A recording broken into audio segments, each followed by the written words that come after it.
So all of these are there. Right? It will take a bit of time, but don't give up. I don't want any of you to be using that you could not solve anything. You have written some code that's better than zero. Yes. Can we get the mics to the folks? So another request. So whenever you ask a question, can you also please tell your name? That way I'll be able to associate names to your faces. This side.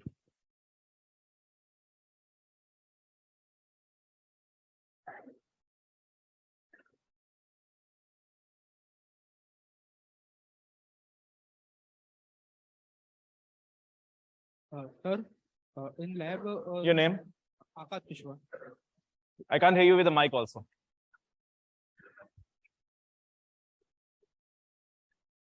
Hello. Hello. Yes, better. Sir, in lab decimal to binary. Louder, louder, louder.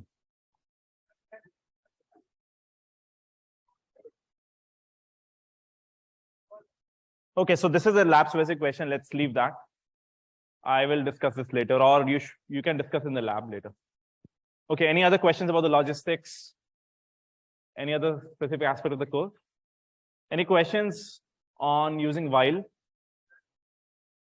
Okay.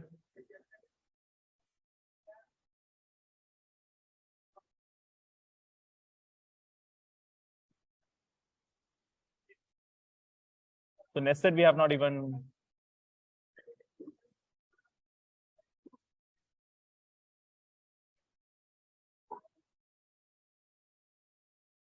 That's fine.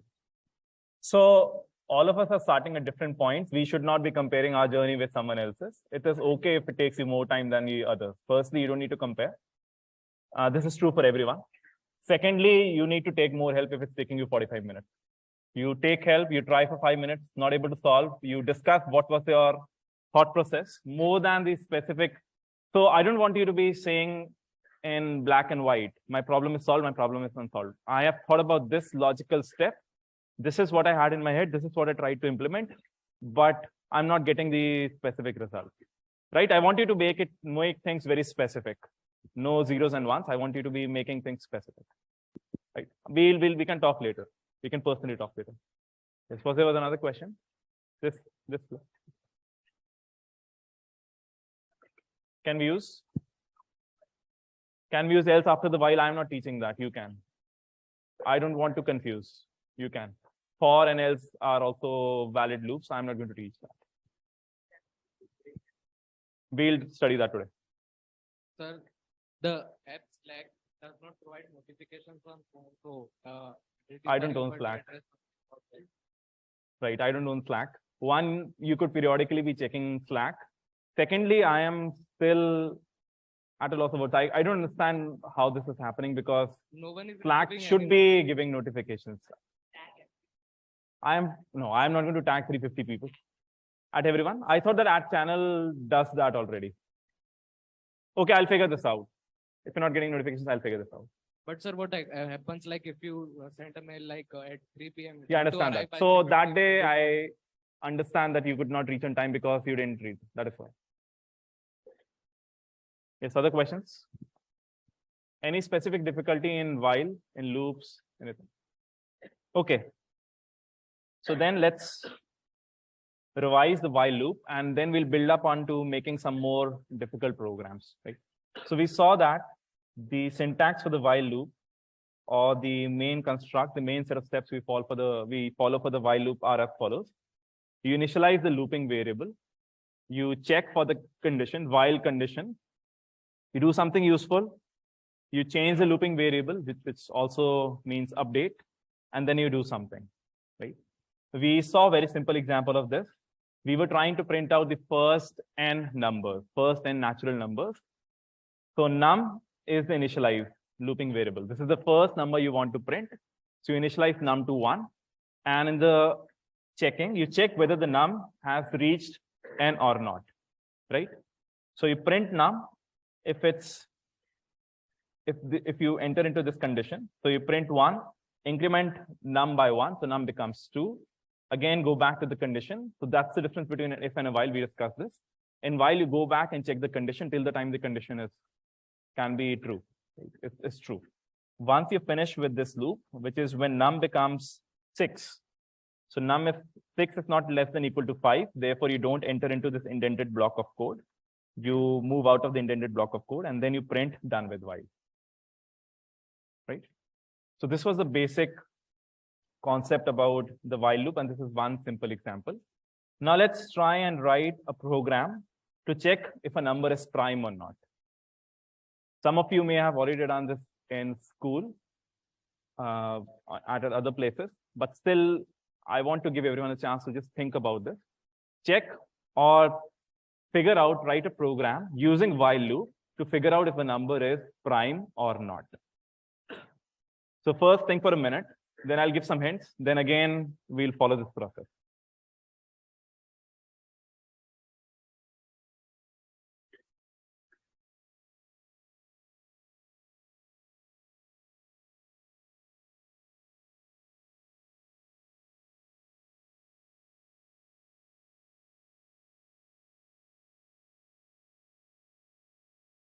So those who think they already have written this program, I would like you to make the program as efficient as possible.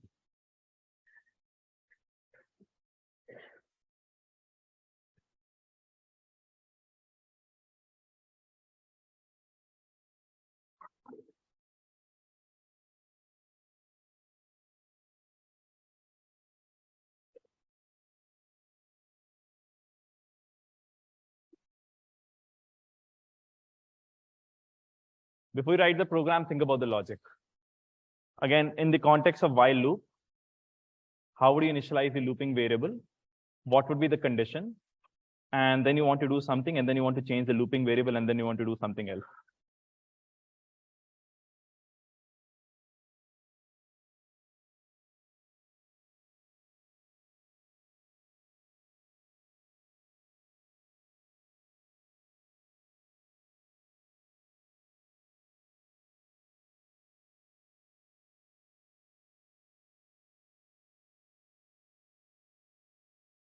भैया air conditioner on करवा देंगे 27 पे करवा दीजिए 26-27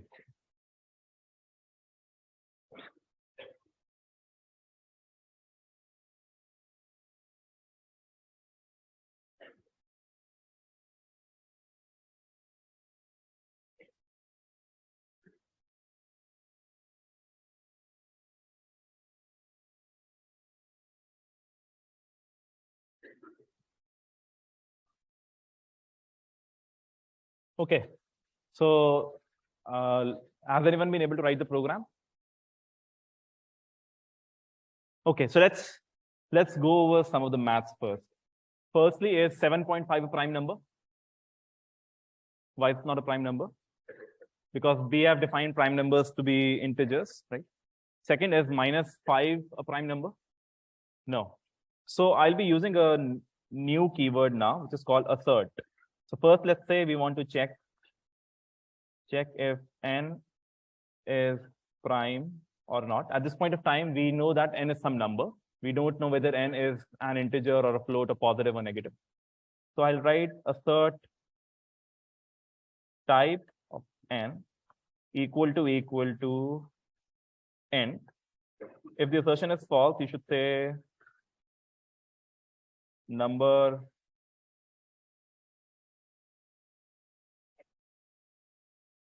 is not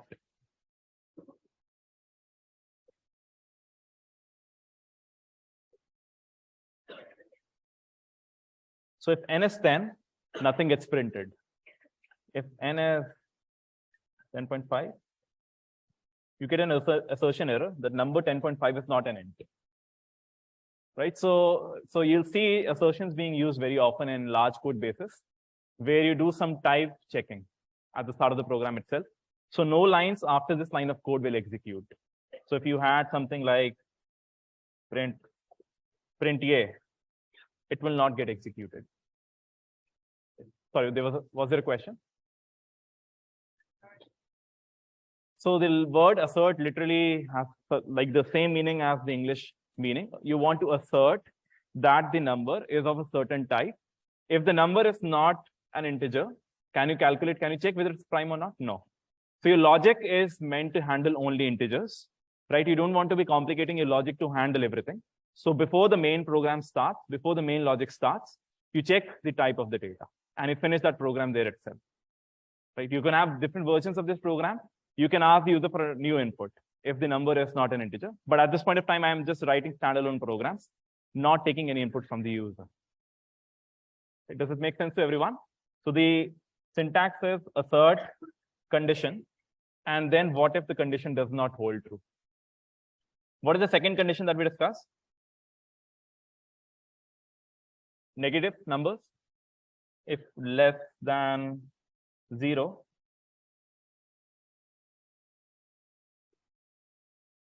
not allowed, let's say.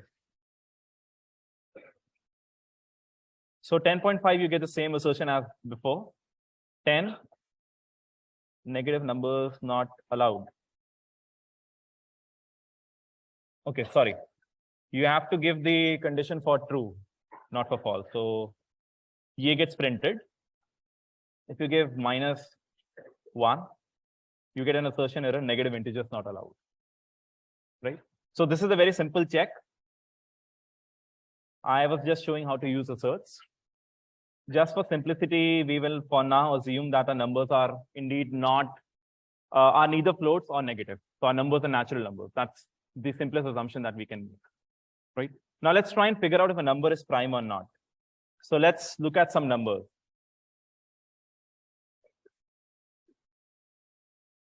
So if we look at the number 4, is it prime or not prime? Not prime. So what is the number which is not prime called a composite number? So it's a composite number. So that's because 4 we can write as 4 into 1, and 4 we can also write as 2 into 2. Right? So the definition of prime is that it has factors other than the number itself and 1, right? So each number will have n into 1 like factors, but 4 has an additional factor 2 cross 2, right? So 4 is not a prime. Let's pick up another number, 91. Is it a prime or not? So it's a composite.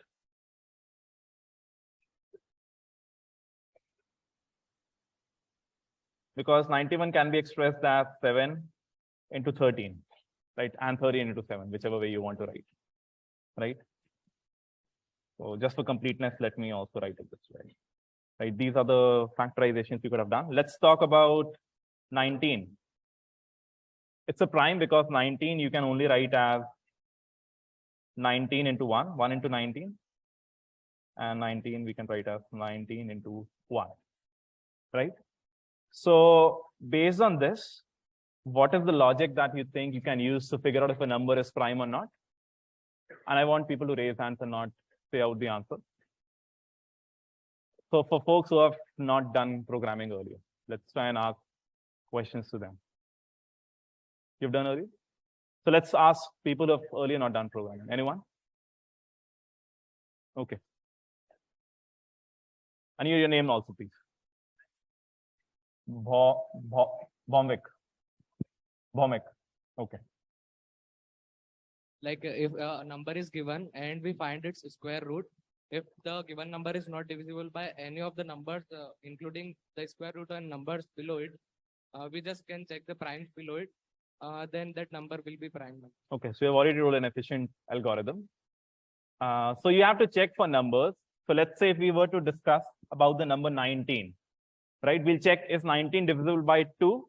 No. Is 19 divisible by 3? No. 19 divisible by 4, 5, 6, 7, 8, 9, 10, 11, 12, 13, 14, 15, 16, till 18. Of course, it's divisible by 19, right? So this is the algorithm that if you ask in an audience, most of the people will tell.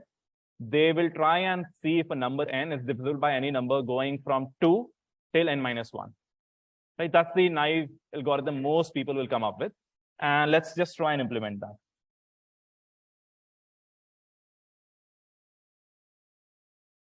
Right, so we start with some num. Let's say it's 19. And we check with, we start. Okay, so another thing. If our number is 2, is it a prime? Right? So these are some base conditions which we can use. For now, let's just assume Just to simplify the program, and then we later get the case of 2 also. We assume that num is greater than 2, right? Number is 3 onwards. The input is 3 onwards. It's just to simplify a program. So we say that I is equal to 2.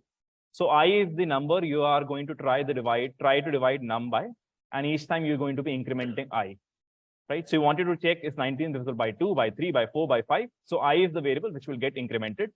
So therefore, I is the looping variable, which we are going to vary, and we have to initialize the looping variable. In this case, we've initialized it to 2. Okay, what is the condition we want to check? If I less than num, right? This is the condition you want to check. Then what do you want to do? If num is divisible by I, how do you check something is divisible by I? Modulus I equal to 0.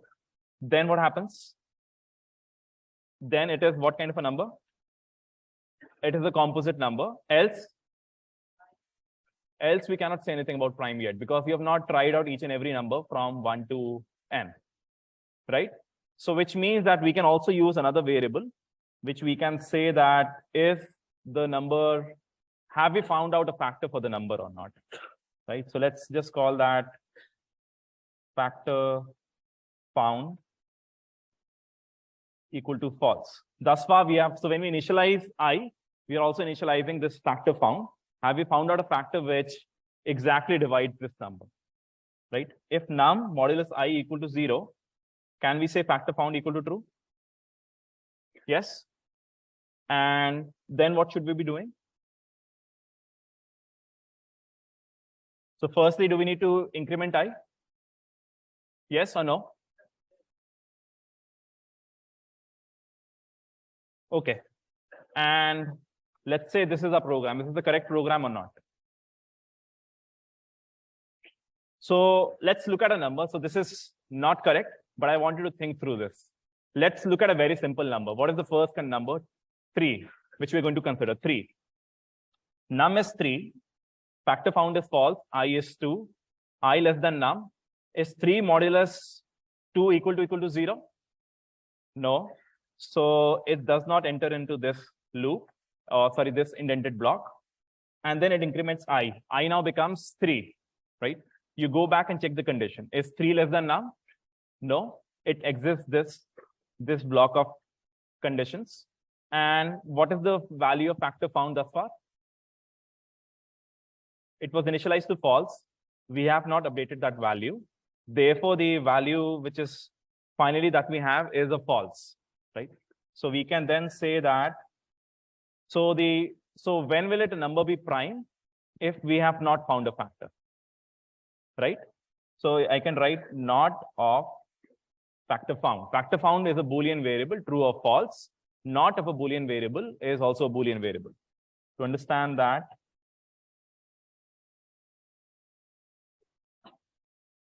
let's look at not true. What do you expect not of true to be? False. And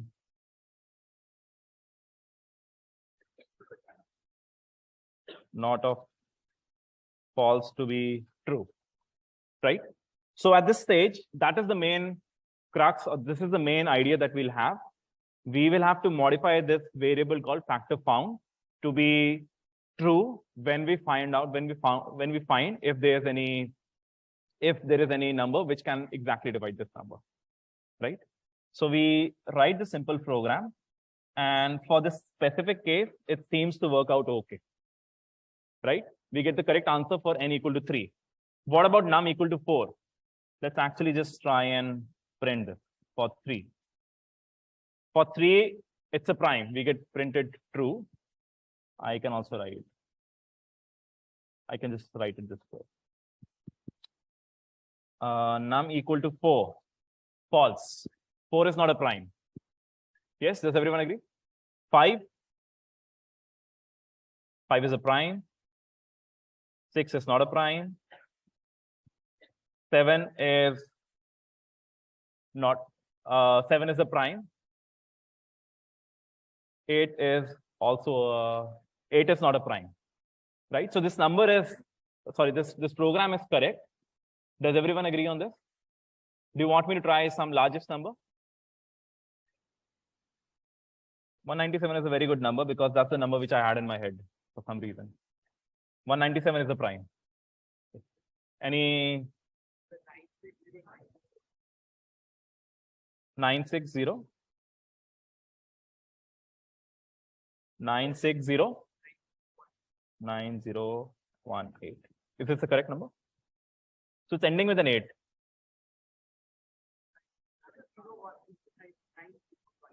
Okay. So let's just run this and see. It's false.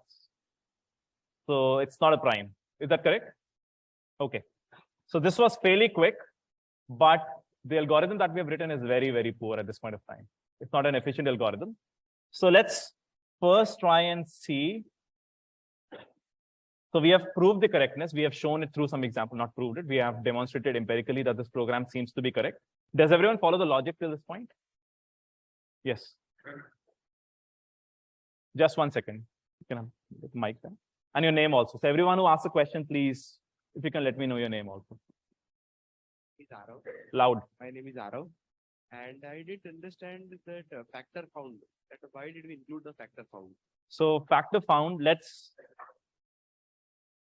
so think of it as your number is, so I generally like to do this in terms of a spreadsheet, right? Let's say if you have a number,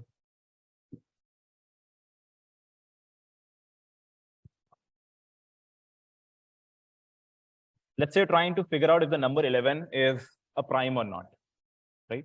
So I've just listed out the numbers from 2 to 10. What is 11 modulus 2? Is 1. It's not 0. What is 11 modulus 3? 2. So 11 is equal to 3 into 3 plus 2. What is 11 modulus 4? 3. 11 modulus 5, 1. 11 modulus 6, 5. 11 modulus 7, 4. 11 modulus 8, 3. 11 modulus 9, 2. 11 modulus 10, 1. Right? Is any of this number 0? No. So this number will be, but in contrast, this is you're trying for 11. Right? Let's try for 12. Right? What is 12 modulus 2? 0. 12 modulus. And by the way, what I'm showing is also one way to understand why our previous program is very inefficient. Right? What is 11 modulus 3? 0. 11 modulus 4, 0. 11 modulus 5, 2. 11 modulus 6, 0. 11 modulus 7, 5. 4, 3, and 2. Right? So when we figure out that the number modulus 2, 3, 4, 5, number modulus I is equal to 0, it means that we have found out a factor. We have found out that 2 divides 12, right? So the number is no longer a prime at that point of time. So we have found out a factor, and that's what is the name of the variable. Have we found out a factor? Yes. So we just change the flag. So it's also called a flag variable. These variables are often called flags. These are Boolean variables. We have changed the flag, or we have changed the factor found to true because 2 exactly divides 12. Right? Do you get it? It's like not factor found means not true. So factor found just tells me have I found out a factor or not. For the numbers I found out a factor, they are composites, right? So if you want to simplify this, if factor found equal to true, this will perhaps be easier. Then it's a composite. Does it make sense? If the factor found is true, it's a composite. Else print prime. Right? Does this program make sense? If you have found out a factor, it's a composite. If you have not found out a factor and the while loop has ended, it's a prime number then. So we'll get printed composite for this number. For 96, we'll get printed as composite. By the way, some of you might already know this fact that there's a bunch of numbers in the 90s, all of which are composites. Right? It's a long sequence of numbers, all of which are composite. I'm John, and why have you written a factor found equal to false on the third line? So we have to initialize factor found somewhere, right? To some value. So this is a common programming paradigm. You initialize it to some condition which is holding true before you've started the program, right? So what if num divided by I is never equal to 0? what is the value of factor found then? Then false. It should be false. So instead of explicitly setting that value, you just set that value at the start. So initially you said that factor found is false. You have not found out a factor. So you're working it this way. Initially, I say that I have not found out the factor, but if I am able to find out a factor, I change that found factor from false to true. But if I don't find any factor, as in the example of 11, so you check factor found false, factor found was initially true, factor found remains false, remains false, remains false, remains false, and the program while loop ends. So then what gets printed is the value of uses of value of factor found. Sir, and what if I delete the third line and put that print function, print not factor found, in the while function? What do you want me to print? Sorry. If I delete the third line. Just 1 second. If you delete the third line. Yeah, factor found equal to false. Factor found equal to false, yes. And bring that print not factor found in the while function, sir. When do you want to change? When do you want to set factor found equal to false? Then, sir, if num. Oh, you want to put it here? No, sir, delete it and after I put I plus 1. So which is same, like similar, if you put it at the end of the start. So then this program is wrong. No, So print not factor found after I equal to I plus. I put it there only, right? No, print not factor found. Print not. You want to print here? Yeah. Yes. So you don't want to be printing till you have considered all the possible numbers. So let's just go back in this. So maybe let's take a slightly non-trivial example. Let's take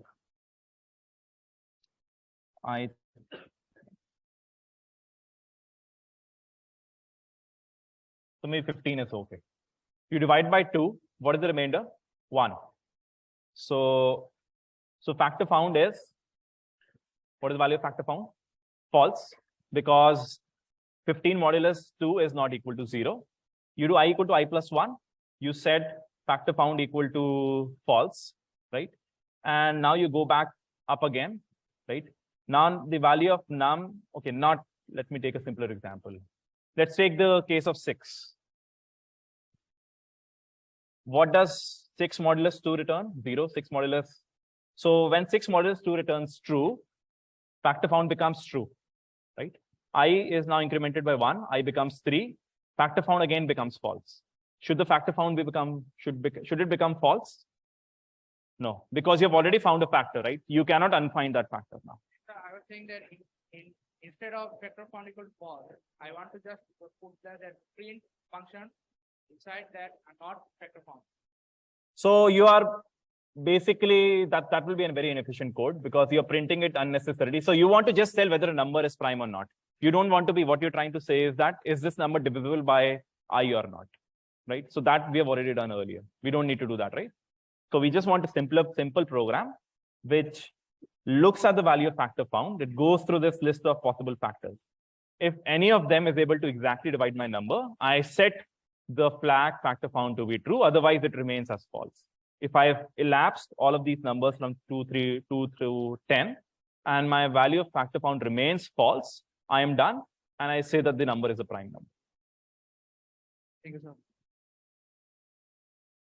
Yes, other questions on this?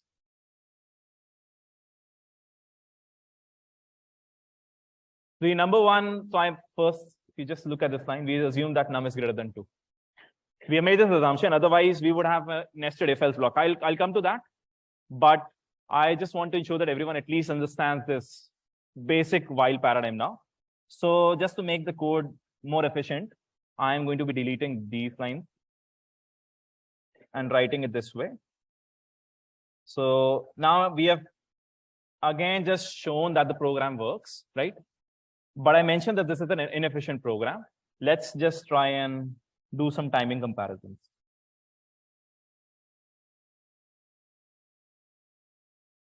So I'm doing some magic here.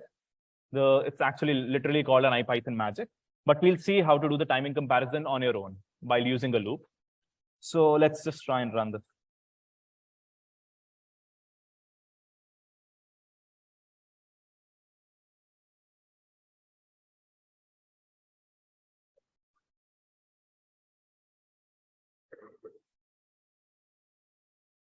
So this says that it takes about 10.1 microseconds to check for this value of 197 being prime or not. Right? 10.1 microseconds. Okay, so how do we improve this? Now I want some input. Yes. Can you get the mic there and your name also, please? Are all of you also feeling fairly warm? Can the TS please ask the classroom support to decrease the temperature, set temperature a little bit? Maybe 27 to 25. Yes, sorry. Go ahead. My name is Shambhavi, and Sorry, I didn't get you. Shambhavi. Shambhavi. Okay, Shambhavi. Okay. Yeah, once the factor is found, it's still going in the loop. So that's why the time is more. Like if we found out that the modulo value is 0, we found out that it is a composite number and Okay, it's not excellent. So what Shambhavi is answering is the correct solution. So let's move on to the second iteration of this program. So what we're now saying is that previous program, if you look at the divisions, so 12 modulus 2 was 0, right? At that point, do we already know that 12 is a composite number, right? Does everyone agree on that? Do we need to divide 12 by 3 to again check? No. The primality can be decided by the first time you have found out a factor which can divide the number, right? Does everyone get that? So in this particular set of numbers, if I had figured out that 12 modulus 2 is 0, I should not be checking with 12 modulus 3, 4, 5, 6, 7, 8, 9, 10, 11, right? But how do we do that? How do we tell the program that once we have figured out that we have found out a factor, we should not be checking for the other number? How do we do that? Break. So many of you are saying break. So break. So some of you have said break. Anyone else without using a break? Yes, your name?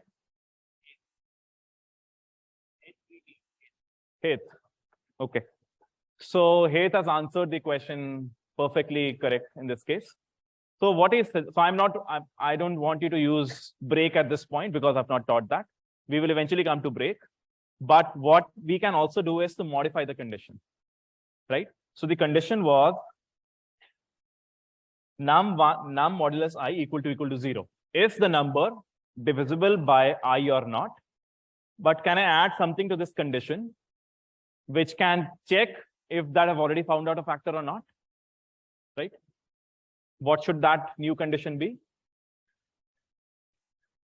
So let's go over this program again without adding that condition. For num equal to 12, right? Num is 12, I is 2. Is 2 less than 12? Yes. Num modulus I equal to 0. Is that true? Yes.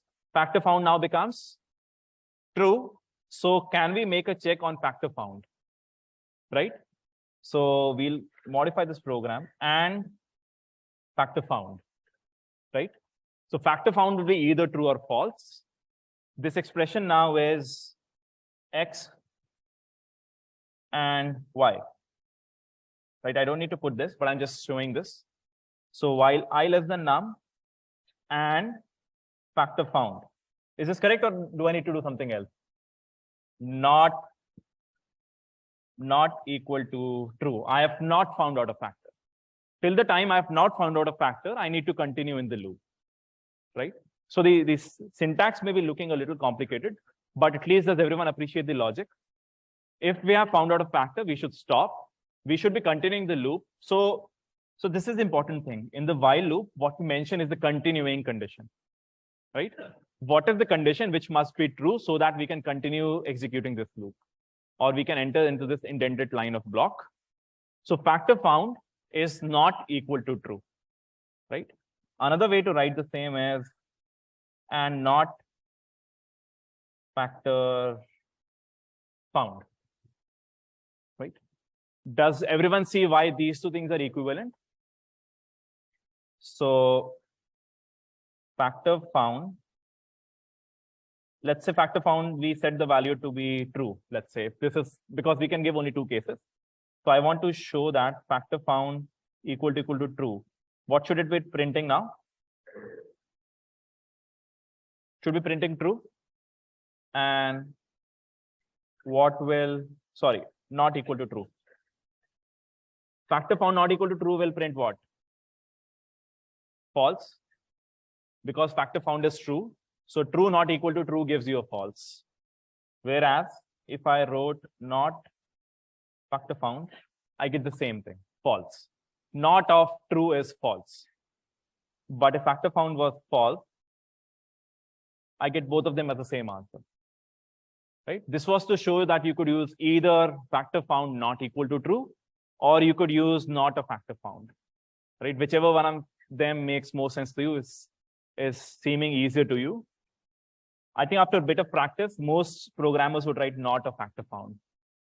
I have not found out of the factor, rather than saying factor found is not equal to true. It just seems easier to experience programmers that way. Okay, is this program correct? Do I need to do anything else in this program? Sorry? The comment will not have any effect. Sir,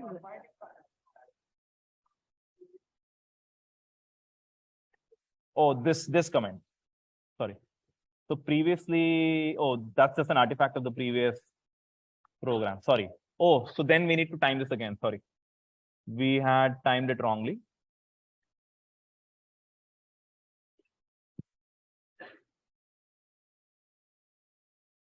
Eight microseconds. Now so once we've written a program, before I do any timing, I always like to check for some simple conditions, whether my program is working correctly or not. No. So it's not 8 microseconds. Read the remaining things. So in computer science statistics, you will not be okay. So how do you do your chemistry experiment with the pipette burette experiment? Do you do the experiment once and do you tell that you're done? You figured out the salt? No. How many times do you repeat? At least 2, 3, 5 times, and then you report the averages of those, right? Why is that better? So there could be some mistake in your experiment the first time. Your observation method could be wrong, or there could be anything else, right? So just to compensate for that, you often repeat your experiments multiple times. You do the same thing here. You are running this program. In this case, they're running the program 100,000 times, right? And each time takes about 8 microseconds, right? So this is a fairly fast modern machine, and this program is fairly trivial. That's why at this point of time, it's not taking long. But this is giving me the average run time, which is of 8 microseconds plus minus 20.5 nanoseconds. So this 20.5 nanoseconds is the standard deviation. Right. Any questions on this? Sir, Where? Sir, I can't see you. Here. Okay. Your Sir, name? My name is Pranjal. Pranjal. So to make this program more efficient, can we add I less than equal to num by 2? We will do that. Num by 2. Don't preempt. Don't preempt. We will come to that. And this is the perfect answer of why I sometimes hate certain textbooks, and I don't often prescribe textbooks. Num by 2 is a wrong way to do. It's not the most efficient way to do. And we'll come to that. So what he's saying is very often found in textbooks, in some textbooks, but that's not the correct. So num by 2 doesn't have the appropriate logic. Square root of n does. But we'll come to that. Thank you for pointing that out. I was planning to come to that anyway. So let's first look at this program. Is everyone convinced that this program seems to be okay? Let's just run it for a few.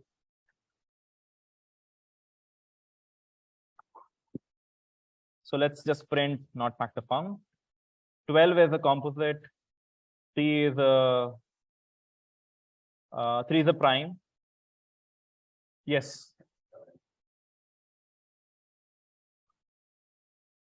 Okay, I'll come to that.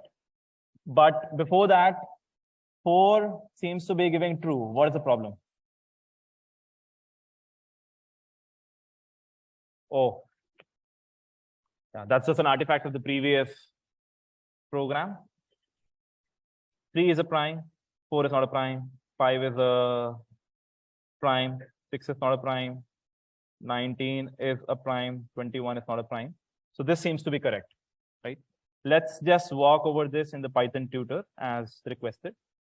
I think I would also request all of you to, while Python tutor is a good exercise, you should also try and do this in your head in your copies. That will make you more efficient in the long run. And then you can just match what you're finding with the Python tutor. So num is initially 21. I is 2. Factor found is false. And now this is a compound condition. It's while x1 and x2. I less than num is true. Factor found not equal to true is also true, right? So it enters into this while. Num modulus I. What is num modulus I? 21 modulus I is 1. 21 modulus 2 is 1. So the value of, so it's not stored actually. So I could have shown that. It then does not enter into this if conditional block. It goes and increment I by 1. I now becomes 3. Is 21 modulus 3 equal to 0? Yes. Factor found now becomes true. As soon as factor found becomes true, what happens to this condition? Factor found not equal to true. It becomes false. While true and false is false. X1, so think of this as while x and y. X is true, y is false. So x and y is false. While false, you end the program and you print that false. Do you see? Other questions on this program? Okay, so now let's prime this program. We'd expect this to be quicker, right? So for example, for this specific example, we saw 21. Now we have to look at only 2 numbers, 2 and 3. Previously, we had to look at how many numbers? 2, 3, 4, 5, 6, 7, 8, till 20. So we had to look approximately 10 times more numbers there. Let's try and do the comparison of timing now. So I'll again remove the print. Why am I removing the print while I'm doing the comparison?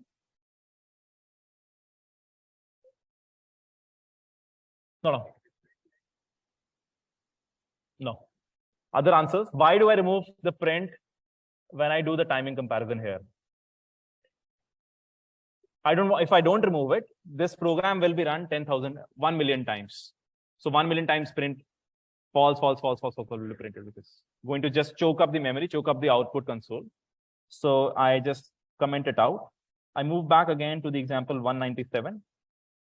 I do a timing comparison. So what do you expect the answer to be? Previously, it was 8 microseconds. What do you expect this to be now? 5? How many think it would be lesser than 1 microsecond? Can you raise your hands? How many think this will be lesser than 1 microsecond? No one thinks or not paying attention? Okay. Why do you think it will be lesser than 1 microsecond? We have approximately reduced the computation, in this case, by 10 times. Let's see what happens. 11.5 microseconds. What happened?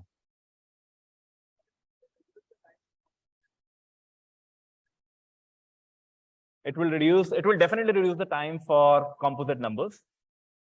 For prime, in this case, yes, you will have to go through each and every number. Yes. Sorry? Yeah, that's actually a very good point. Previously, we had a single check. So all the story that I was painting has turned out to be false. We tried to optimize the program, but it's become much worse. At least for composite, at least for prime numbers, it's become worse. Because if a number is a prime, let's say number is 11, I have to check for each of these numbers by the modulus operation. I have to check for each of the number, I have to do check num mod I, right? That I'm anyway doing. But in this while loop, I have to now check an additional condition, which I was not previously doing, right? So while x and y will be slower than while x, right? Other things remaining constant. Other things remains constant because the number is prime. Therefore, you have to go from 2 till n minus 1 in this case. Yeah, good point. Other questions in this?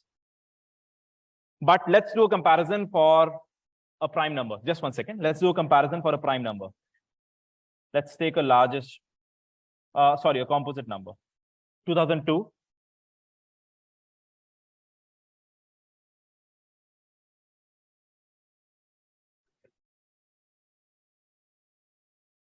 So it took 106 microseconds in the initial code.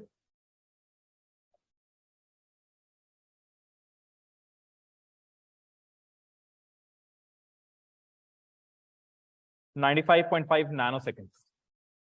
So approximately 100 nanoseconds. So you've gone from 100 microseconds to 100 nanoseconds. How much have we improved? By a factor of 1,000, right? Assuming, I think nanoseconds, microseconds is a 10 to 3 factor, right? So we've improved the runtime of the program by 1,000 times, right? Is that very significant? If the input was larger, will that improvement be even better? Yes. But importantly, we have discussed that this improvement will come only for composite numbers. We will not get any improvement for prime numbers. In fact, our program will become worse because we're checking on an additional condition. Okay, now let's do what a lot of textbooks say, as one of your colleagues was also saying. Why do we need to check till num minus 1? Why not just check till num by 2? Right? So for example, looking at 11, right? So we have 11 is 2 into 5, right? So the logic there is that let's check only till 5, or let's check that till 6. 11 by 2 plus, so round that to take the seal of that. You check till 6, right? Because if you found out 2, you can, so the other corresponding factor would be 6, which would also be a multiple in the case of 12, right? So if we go from 2 till 6, right? We don't need to actually look into factors like 7, 8, 9, 10, right? So that's the logic generally being told.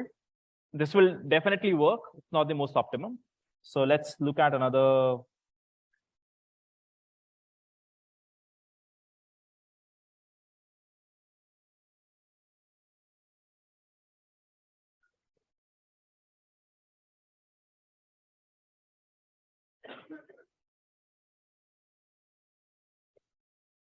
So now let's look at a slightly improved version of this.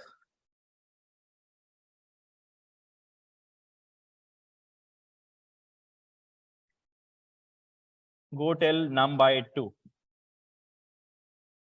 right?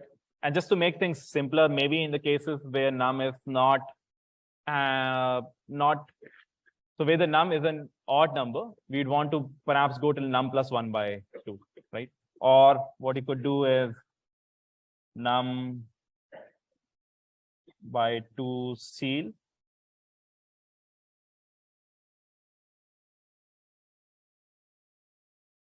I'll be using a math function seal of num divided by 2, right? So let's just look at the seal function.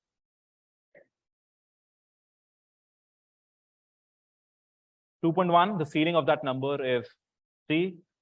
2.4, then ceiling of the number is 3. 2.99, the ceiling of the number is 3. 0.99, ceiling of the number of 1. Right? So this gives you the smallest integer, which is bigger than the current number. Right? So if we do num by 2, right? So in the case of 12, we do num by 2. We'll have to go only till 6. In fact, lesser than 6. Right? We don't need to look at all the numbers.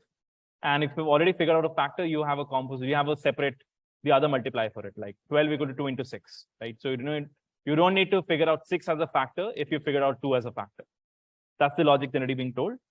And what we can now do this is, instead of going till num, we go till num by 2 seal. And that's it. Right, so this program is going to work. I will not show that, but let's just do the timing comparison for 2002 first.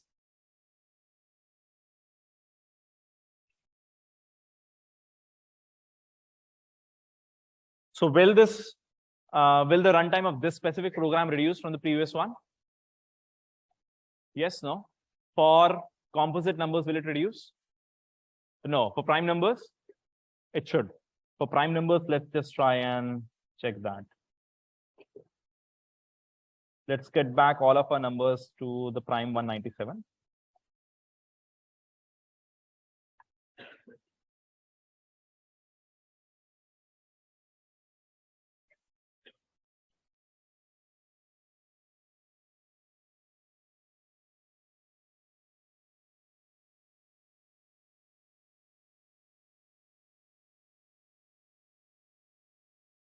As expected, it reduces the number by approximately 2. Right now, you're looking at half the numbers. Previously, you're looking at timing of around 11.6 microseconds. As expected, now it's around 6 microseconds, right? Because you're considering half the numbers that you were previously considering, right? But here's the logic. You don't need to actually go till n by 2. You need to go till square root of n. Can someone explain? Yes. Your name, and you'll have to speak louder. So the mic will take time to come, but if you can just shout out and say.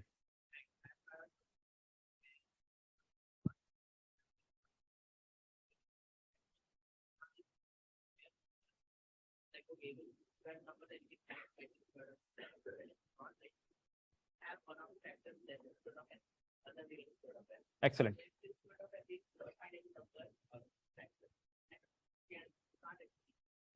Excellent. That's the perfect answer.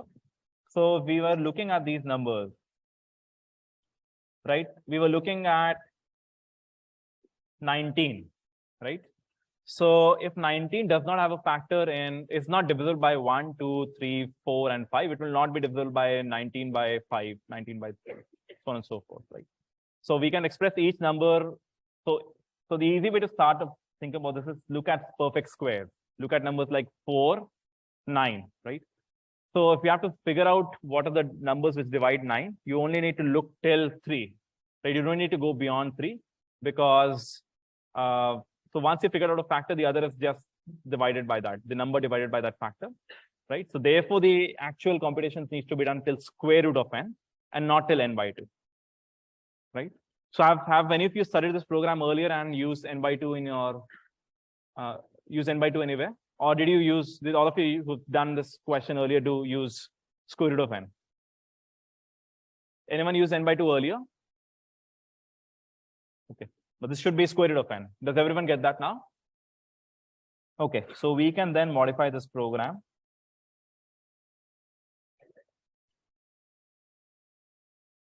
Go till square root of n. Okay, so previously we had by num by 2 ceiling. We'll just call a new variable square root of num ceiling, which is, I'm using another function from math the square root of num, and let's just call it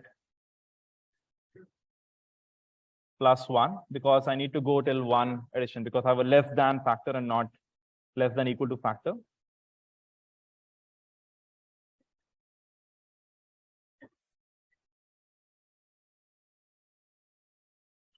Okay, does this program look okay to everyone?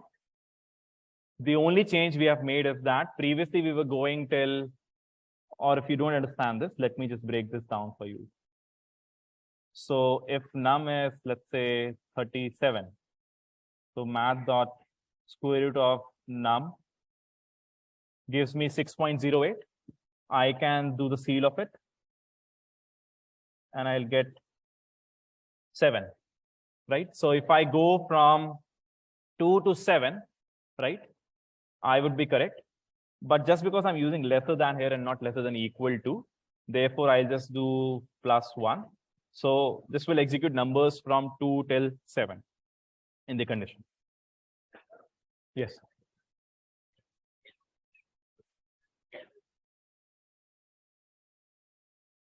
The number. So this is just to be on the safer side, right? So let's see. So number 37, the floor of that would be 6, square root of 6. And we won't need to go beyond 6. Yeah, so technically, because both of them should work, right? So just putting this seal is just a more convenient, safer option. That both of them should be the same. Because, so think of this as technically you wanted to go from 1 till square root, right? So now you're taking an upper approximation, right? Let's say if a number has a square root of 6.9999, right? But again, let's not play into the exact things. So both of them should be fairly similar. Yes, there was another question. Yes. Can't hear you. One of the TS can be there, or you'll have to shout out loud. if we will go to the three up till three is a prime number. So in that case, 9 will also be a prime number. No. We have no logic which says if the I we are using is a prime number, then num divided by I has to be a prime number. We don't have that logic, right? We have that if num modulus I equal to 0, which means that do we have any number smaller than square root of number which can divide this number, then it's not a prime, right? So it does not matter whether 9 gets divided by 3 or 5 or whichever number, whether they are prime or not. As long as we have two factors which are other than 1 and n, the number is a prime, is a composite number. You understand that? If you look at the program, we are not doing anything on the square root of that number, right? So we don't check whether I is a prime or not, right? We just check whether num is divisible by I or not. Yes, other questions in this? Okay, so let's just try and time this now.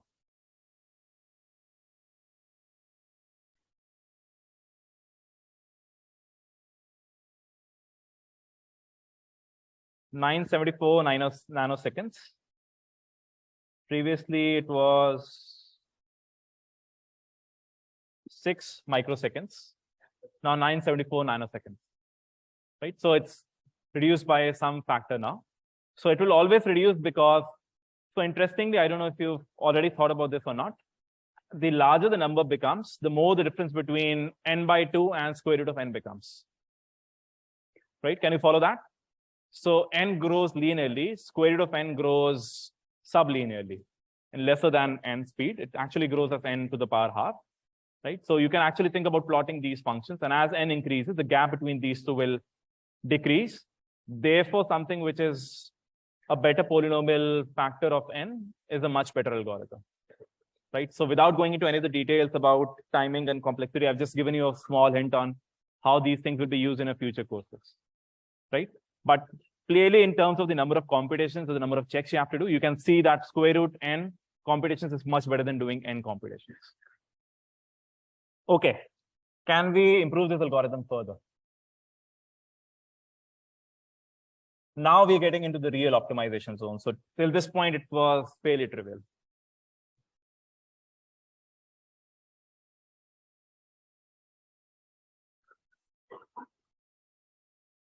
Yes. How can we improve this algorithm?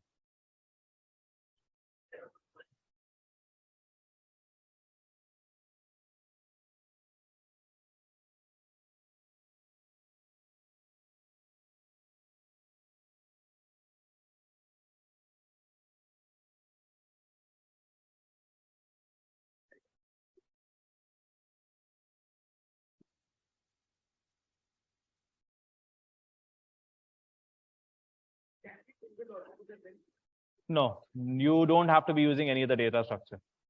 Just one more. If you can just hold on. Let everyone think for one more minute, and then we can clear it up. I just have a question in this algorithm. Can't hear you. I have a question in this algorithm. Okay. So why are we taking the steel and not the floor? Because Yeah. So as we were discussing, you could take the floor as well. That's just playing with either number 1 here or there. Either so it would be either square root of n by +1 or -1. So it won't make a difference.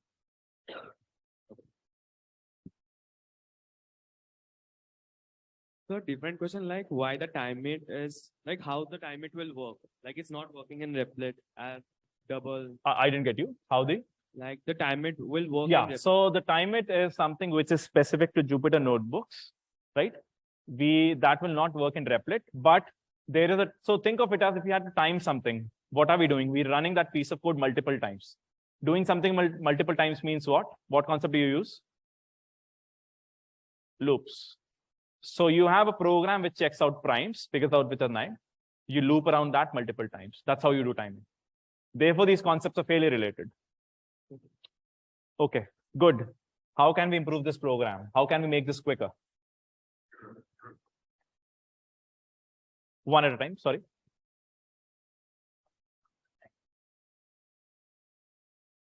Okay, so you're telling a completely different algorithm, which is a very nice algorithm. CA of Erathos, Nef, I don't know how to pronounce that yet, but that's a very efficient algorithm. I wanted to optimize this code itself. That is a good algorithm for specific cases. But if you have to just check the square root, the primality of a single number, this algorithm itself is fairly good. What you're saying becomes useful in certain other types of questions. You have to find the sums of, you have to find all the primes less than n. But that's not the question here. Okay, how do we improve this? A lot of people have already done programming. Can you figure this out? Okay. And your name also? I can't hear. Srishti. Okay. While loop, we can, up to going to starting from 2 and up to that number and It's still not audible. You'll have to speak louder. Get the mic closer to your mouth and it's not working. Yeah. Is it audible now? Better. So starting from 2 to up to that number, we can check if that number using modulus function. If there is no remainder, then we can go up to that. Okay. Using the while loop. Okay. I've written a code. Can you just check? Okay, so I understand that what you've written. I've got a broad sense. That is not very different from what the others were suggesting. So my question is actually much simpler. I want you to just modify these lines of code, this algorithm itself, and make the program slightly quicker. And now this is actually entering into the optimizations you may want to do if you want to do something known as competitive programming. For people who want to get good jobs, often a lot of companies ask about competitive programming questions. And there is a very simple trick which all of you already know. But I think just because of the way I've written the program and exposed you to a certain style of programming, that answer is not becoming very obvious. Yes. So we need not check for even factors after 2. Good. Excellent. So we don't need to check for even factors. So for example, think about the number 8. Let's take a bigger number. Let's take a number 32. Let's take any number. If it's not divisible by 2, will it be divisible by 4, by 6, by 8? If a number is not divisible by 2, can it be divisible by 4, 6, 8, 10, 12, and so on? So then what can we improve in this code? This is a very simple but excellent observation. Yes. We should start dividing the number only with prime numbers. But how do we find out the prime numbers? That's the first question. So this is a chicken and egg problem. But there's a simpler solution. Just follow what you were saying earlier. And your name also? Whoever answered that earlier question. So I'm Aditya. Aditya. Which Aditya? Only single Aditya? Mangla. Aditya? Mangla. Okay. So we can modify we have to modify I by instead of I equal to I plus 1, we have to do I equal to I plus 2. That will be all the even numbers here. But that will be all the even numbers. What do we then change? Yes. Sir, I started with x is equal to 3. Excellent. Then for the first step, if I sorted all the even numbers using if, like if n modulus 2 is equal to 0, then it would print number is composite. Else we'll go for the other steps wherein we'll use only the odd numbers. Okay. It would start with 3, x is equal to 3, and I'll use x is equal to x plus 2 to use only the odd numbers in the next loops. Yes. Excellent. So it's the correct answer. So what we then need to modify in this program is we check all the numbers if they are even or not, right? If num modulus 2 equal to 0, then factor found becomes true. But we then don't want to execute all of this other code. Do you understand what we have now done? If the number is divisible by 2, you say that it's a composite number, you're done, right? Else, while I learn square root, else is the same logic, right? So at this point of time, you're dealing with only odd numbers, right? If you're dealing with odd numbers, do you need to be dividing by an even number? Does it make sense to be dividing? Does it make sense to be checking whether 9 is divisible by 2 or by 4 or by 6? 9 could only be divisible by some odd number. So therefore, we modify the condition a little bit. I starts from now 3 and I is equal to I plus 2. So you'll be checking a number against 3, 5, 7, 9, so on and so forth. Right? First, let's just run this and see if this gives us the correct answer or not. 197, it seems to be, so let's check 4. Check 5 is a prime number, 6 is not a prime number, 10 is not a prime number, 11 is a prime number. So the program seems to be correct. Let me get rid of the friends. Now let's do some timing comparison. So how much of a time improvement do you expect in this program?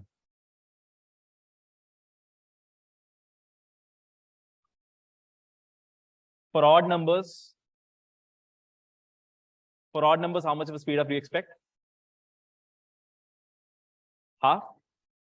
I mean, the speed up of 2. For even numbers?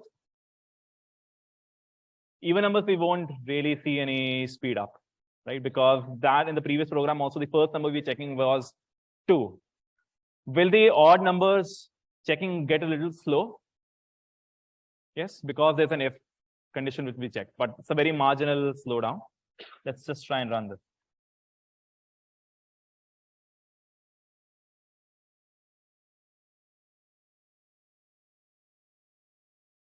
.584 nanoseconds from which one? So I have just modified this program itself without having stored a copy.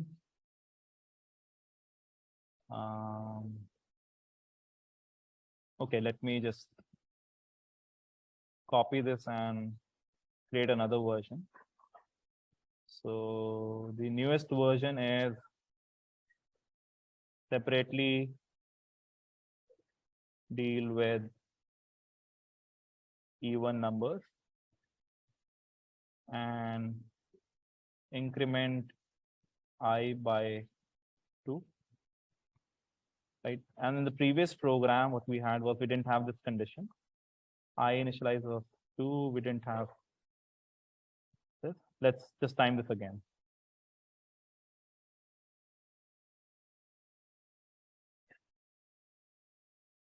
.564 nanoseconds.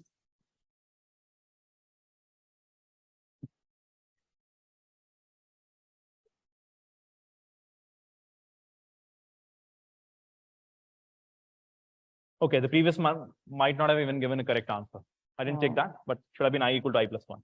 Excuse me, sir. Yes. Yeah. Where? Sir. Yes. So I think there is an error in this program because if we put number is equals to 2, it will show that That it is is not true. Yeah. But if you remember the first condition that I mentioned, we are assuming that we're looking at numbers greater than or equal to 3. Right? I didn't want to specifically bring up the initial number because otherwise you would have got confused in the indentations, in the nesting rather than in the main logic. We'll come to handling all the numbers in a while. We need to handle those. That's a valid point. But at this point, we just wanted to assume that the numbers are greater than 3. So that's again a very important way to think about programming. Can you break down the problem into simpler problems? And then you can specifically look at the different edge cases. I would call numbers 1, 2 as edge cases. Okay. So previously it was 976 nanoseconds. Now it's reduced to 585 nanoseconds. Are you happy with this? So let's look at the journey that we have taken. We started with 8.5 microseconds. We increased that to 11 microseconds. And we have got it down now to 500 nanoseconds, right? So the approximate speed up that we have 11,000 divided by 585. So speed up of about 20, right? Have we done anything complicated? Not yet, right? So the program, the algorithm remains the same. It's just that we are playing with the numbers little smartly, right? And this factor of 20 can make a difference between your program taking 10 hours and taking 10 by 20, half an hour to execute, right? So big difference, right? No one is going to wait 20 hours to run a simple program to check for primality, but half an hour probably, maybe. Of course, if there is a better algorithm, we should be using that. And we'll come to that in a minute. Any question on this? Yes. Here, first row. Just once again, I'm sorry I've not taken a break, because if I take the break, the flow will break and it will become difficult to then just connect all the dots. Sir, I still am not able to understand that while and which two things you combined. That I'm not able to understand clearly that what is the essence behind it. So the essence behind combining two conditions is that, let's go back to the spreadsheet. If we're trying to figure out the factors for 12, if 12 divided by 2 is 0, do you need to check 12 divided by 3? You need to check? No. Which means that as soon as 12 divided by 2 modulus 12 modulus 2 is 0, you found out a factor. And your condition should be that you need to look at, if you have already found out a factor, don't get into the loop again. That should be a condition. Don't look for further numbers. And that is my condition. If I have found out a factor, then this factor found not equal to true will become false. And something and false, while x and false evaluates to false, it will not get into this indented block again. As soon as I figured out that 12 is divisible by 2, I don't need to check 12 divisibility by 3. That is the logic behind it. Of course, you'll have to you will have to walk through this code on pen and paper slowly, write out the different values of num, I, and then manually do this. And then you can take help from Python tutor also. There's no way around that, right? Even if you understand the logic I believe is fairly clear to all of you. But again, going back from the logic to be able to implement this and seeing why we are using two conditions can sometimes be hard. So it will require a bit of practice to be able to write this quickly. Yes, other questions?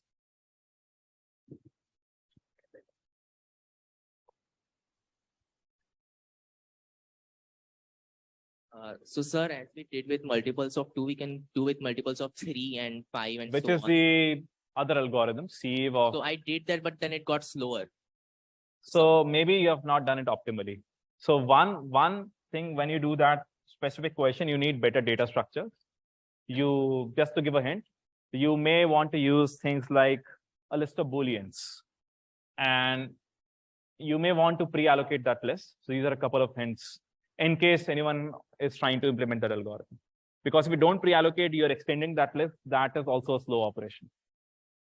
Right? I've said some buzzwords. If you didn't understand that, don't bother about those. But if you understood them, you can try and implement that question. Other questions about this implementation, about this method to solve, to check whether a number is prime or not?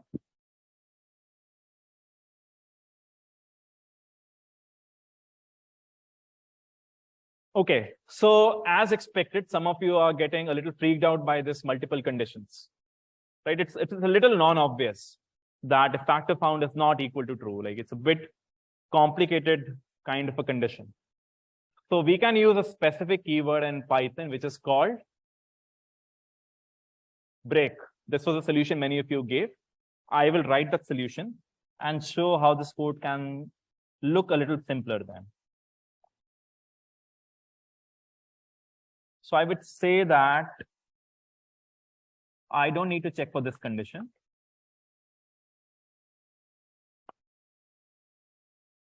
First, let's just check whether the program works or not. 197 works. 4 is not a prime. 5 is a prime. Right? So this program seems to work. Right? So if you see what I have done, I have removed one condition. Right? And as soon as I found out a factor, I've written something known as a break. What do you understand by the word break? Break the flow, break the... I was literally saying this word, right? So that was a bit meta. I was saying that if I stop the lecture in between, give you a break, then it will break the flow. And what we're now doing in this program is actually breaking the flow, right? So as soon as we have found out the factor to be true, we break the flow, which means that we exit out of this while block, right? Break means that it exits out of the loop and goes to the next line, which is after this loop, right? So the only thing you need to know about break is that it exits out of the loop at that point itself, not of the program, exits out of that loop. which is what we wanted, right? We wanted that as soon as we are able to divide this number by any integer I, there is no need to go further in the loop, right? Any questions on that? So this becomes easier if you are able to look at the two programs together. Let me actually just.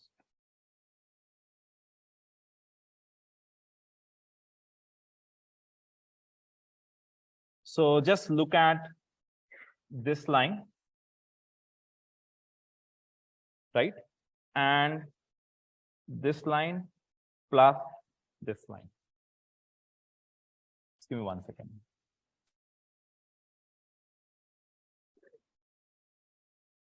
Okay, so first just look at line number 12 in this program. What is it trying to do? While I is less than the number, square root of number, and we have not found out a factor. While I less than that number and we have not found out a factor, continue in the loop, right? So we're mentioning the continuing condition. That's always important to remember. Whenever we talk about the while loop, we mention the condition in which the loop will continue, right? We'll keep on executing in that loop. So the continuing condition is that I have to be less than square root of num, and we have not found out a factor, right?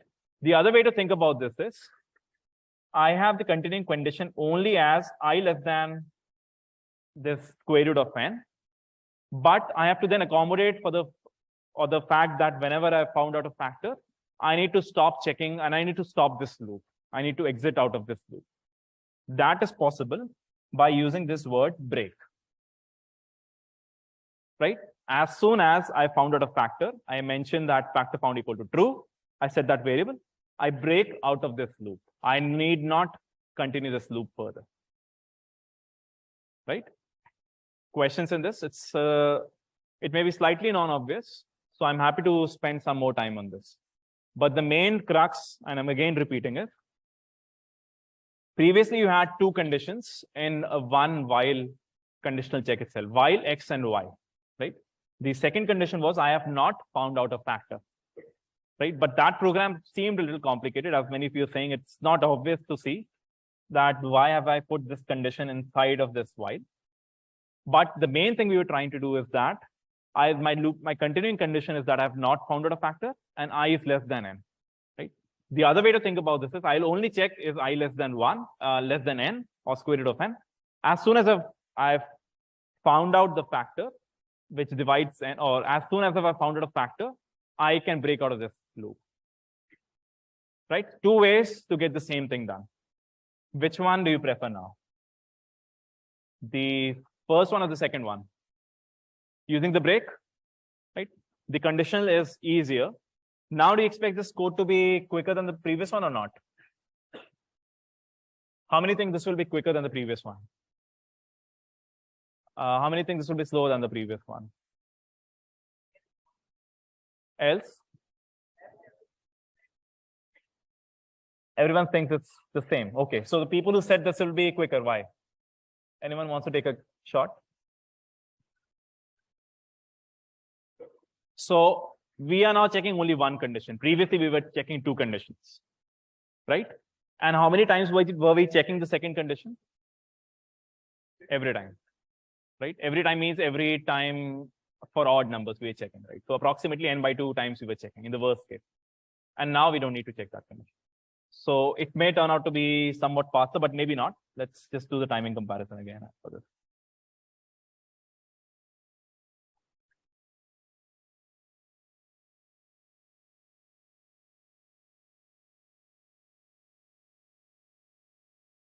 $471 nanoseconds. Previously, it was 585 nanoseconds. So now the speed up we can mention is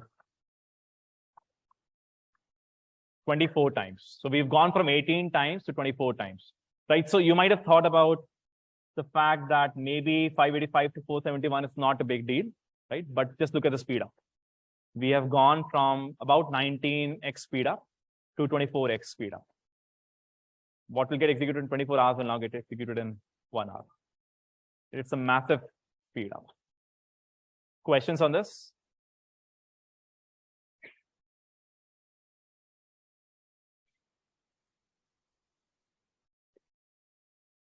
Yes.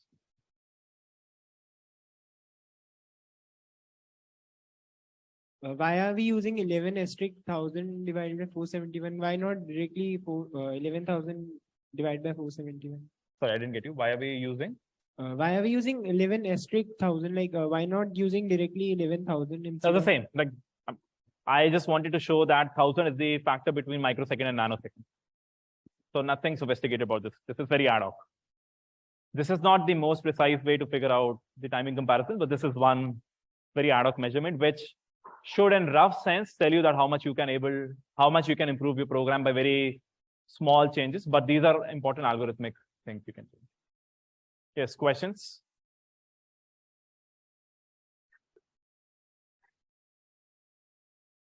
Okay, I have a lot more to cover, but I think if we stop at this point, if we break the flow at this point, it will be logically better and give you some time to rest.